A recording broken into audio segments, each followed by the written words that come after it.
সবাইকে good morning. দেখো এখানে আমি চা বসিয়ে দিয়েছি সকাল সকাল, আর প্রচুর পরিমাণে গলা ব্যথা, ঠান্ডা খেয়েছি, গলা ব্যথা তো হবে।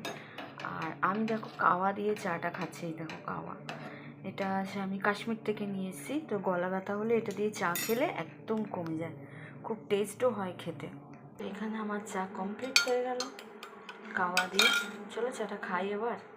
গুড মর্নিং সবাইকে, দশমীর শুভেচ্ছা ও ভালোবাসা রইলাম। ঠান্ডা লেগে গেছে, খুব ঠান্ডা লেগেছে, খুব গলা ব্যথা করছে খুব। সবাই কেমন আছে?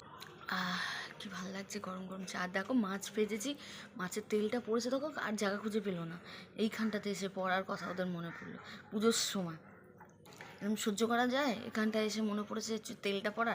এ যদি চোখে পড়তো তাহলে তো আমার হয়ে গেছিলো চোখটা কানা। চলো আবার তোমাদের সাথে দেখা হবে নেক্সট ভিডিওতে। টাটা।